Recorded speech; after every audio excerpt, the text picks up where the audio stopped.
That Southern drawl where you try to make yourself sound likable because you have it doesn't work so well on me because you can't gaslight me with this stuff. It's nonsense. Yes, there's boots on the ground there. Yes, there've been boots on the ground there probably since the beginning. Yes, we're spending $100 billion plus on equipment that we then either send over there. And by the way, there's hidden money going over there too.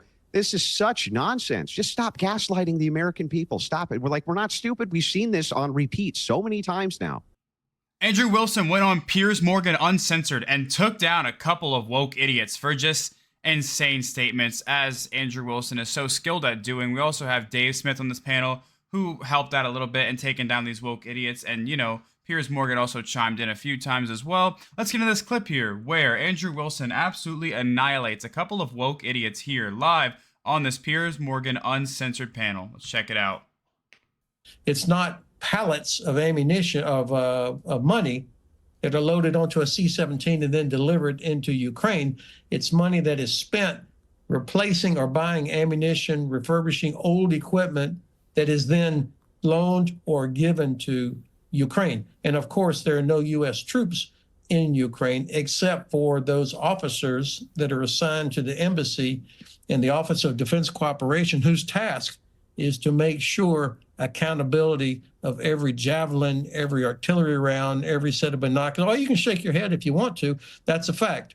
So why don't you stop pretending that we don't have United States Special Forces on the ground right this second? We don't have CIA agents all over Ukraine right this second. Why don't you just stop pretending? Because it's nonsense. And we all know it's nonsense. This is the way, hang on. This is the way it's been going for a long time. And when you talk about, well, Andrew, what we're actually doing is we're spending a whole bunch of money on refurbishing equipment here instead of buying new equipment to send over there. So what? So what? You're still spending tons of my money on something I don't care about to send over to a nation, which is corrupt as hell. So can we just stop BSing each other for a second? Yes, the United States has boots on the ground there. Yes, we have special forces units there. We have CIA agents there, and we would be fools to pretend we don't. It's an interesting argumentative style that you had, and you know, I always, when people start calling me names or whatever, then I really, the credibility. I didn't call you any names, sir. I didn't call you any names. Whatever. Okay. What was the name that I called you? I think the key is this idea of trying to end the war. Actually, just offended by tone. You just don't like tone. You know, maybe a little tone policing getting worked in there. Maybe that Southern drawl where you try to make yourself sound likable because you have it doesn't work so well on me because you can't gaslight me with this stuff. It's nonsense. Yes, there's boots on the ground there. Yes, there've been boots on the ground there probably since the beginning. Yes, we're spending $100 billion plus on equipment that we then either send over there. And by the way, there's hidden money going over there too. This is such nonsense. Just stop gaslighting the American people. Stop it. We're not stupid. We've seen this on repeat so many times now. So many times. General, so respond. The idea of ending the war, of course, is exactly what we would like to do, but it needs to be an end that is sustainable. And I think President Zelensky understands that he can't just sign or accept an end to the war where Russia will wait for us to lose interest. They don't want to end the war. Let's be real. I mean, we need to stop pretending as if the United States at all, the establishment, wants to end this war. They don't want to end this war. It's the last thing they want to happen. They all get paid. I don't need to break it down. You already know this is common knowledge now. The entire politicians, weapons manufacturers, they're all getting paid. Where do you think weapons manufacturers make the most money? War. They're profiting. Especially there's multiple wars going on now. The U.S. has multiple wars that they have their toes stuck in. I mean, why would they want all this to end? We're printing money. They're getting paid off by people who make money whenever wars are going on. I mean, I'm sure this guy over on the right who has this dumbass pin on his jacket, but you can't really see it right now, but it's an American and Ukraine flag together. I'm sure he doesn't want the war to end. These people don't want the war to end. I don't know why he's saying that. He's just blatantly lying, and I'm so glad there's people like Andrew Wilson that exist that don't fall for the tricks. They don't fall for the tactics. They call them out. They call these people out on live television. I'm so glad people like Andrew Wilson are out there, are going on Piers Morgan and going on these shows and just calling out these woke idiots for what it is, calling a spade a spade. Because we always do lose interest, and then they pick right back up with a resumption of the conflict after we have left or turned our back. And so I think it's reasonable to expect Ukrainians to want some sort of guarantee, whether that's continued aid, continued equipment, or presence. They haven't. I don't know exactly what that looks like. Obviously, I would prefer to see Ukraine in NATO. We get better the day they join NATO. It's not going to happen anytime soon, especially if the United States is not willing to do it, and the Biden administration also is not willing to do it. But how do we end it when you're the partner on the other side, negotiating partner on the other side? I really hope, and I would be shocked if Dave Smith or Andrew Wilson doesn't call out this guy for what he just said. He said, I think Ukraine should be in NATO. We get better the day Ukraine joins NATO. I mean, in what way do we get better the day Ukraine joins NATO? That just means more of our money gets siphoned off. More of our money is going out the window. I would be absolutely shocked if Dave Smith or Andrew Wilson doesn't call this guy out right here for that statement. Is Vladimir Putin. I mean, there's no reason to have confidence that they will live up to any agreement because there's nothing in their history. And I do appreciate that Andrew likes my North Florida accent.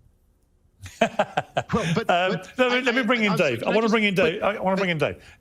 We've got. Yeah, I never quite understand this argument that seems to just logically fall apart, that we can't end a war because the war might pick up at some point in the future, and therefore, if we don't have a perfect guarantee that, I mean, what, even if it, I mean, I don't know. I've heard the entire time through this war, including on your show, Piers, that if Putin was successful in Ukraine, then he was going to move on Poland, right? Like, this is what Joe Biden kept saying. This was the official, like, you know, fear mongering of this war. And so if you're telling me that even NATO membership isn't a guarantee, then yes, we never have a perfect guarantee. By the way, you also don't have a guarantee from any government in the history of the world. That doesn't mean that ending a war isn't still a positive. And I just want to go back to what was, you know, brought up initially.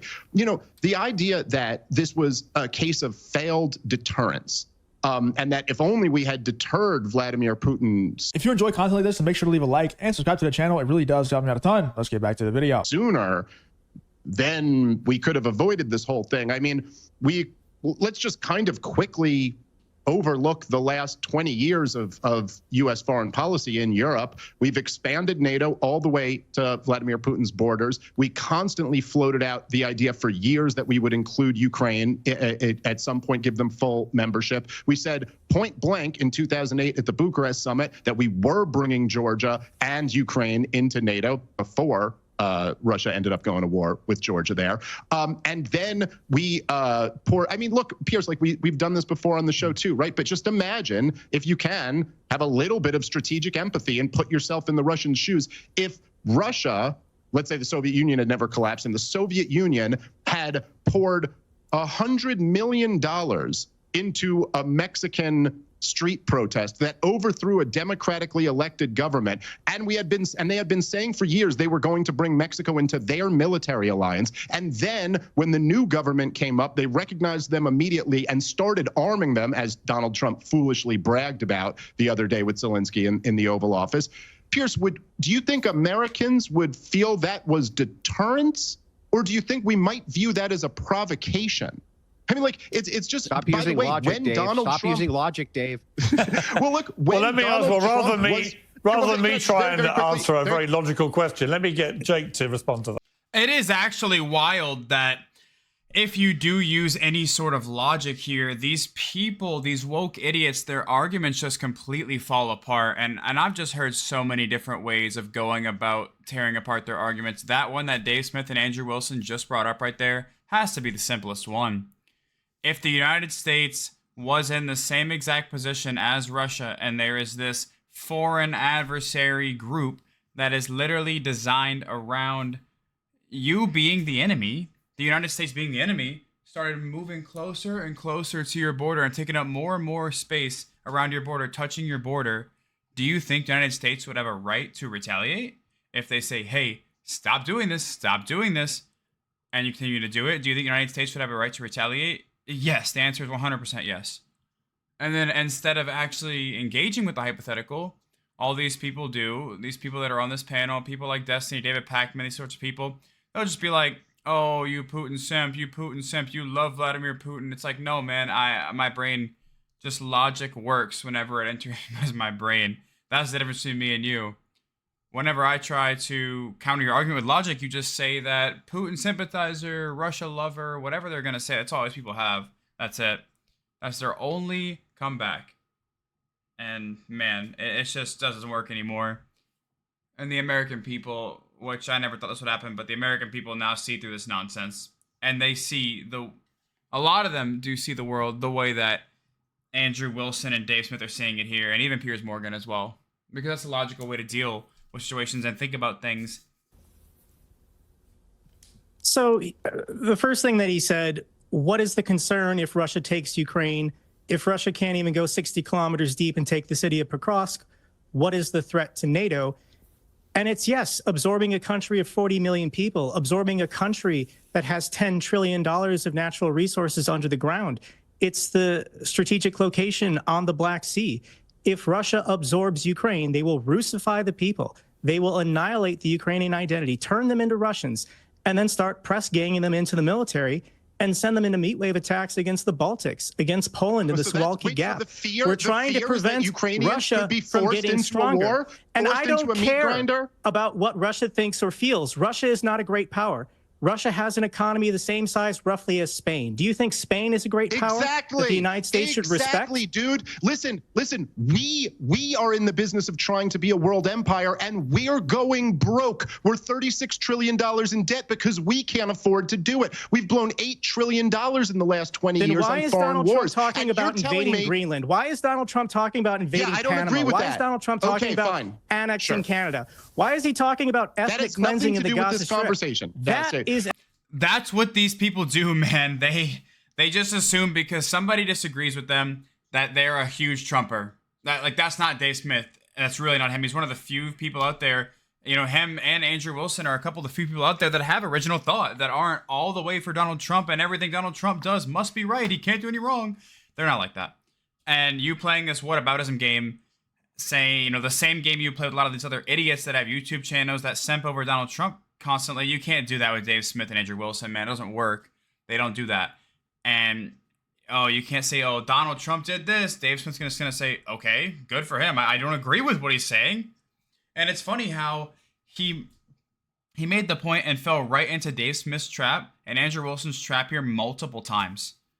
The main time being whenever he says the fear with Russia is that they absorb Ukraine and they use the Ukrainians to, I forgot the exact wordage, but meat waves at them at the Baltics. And Dave Smith is like, so you're telling me that the fear is that Ukrainian people are going to be used as meat shields or a meat grinder for the country? That's already what's happening right now with Zelensky in the war, right? Like, what is going on?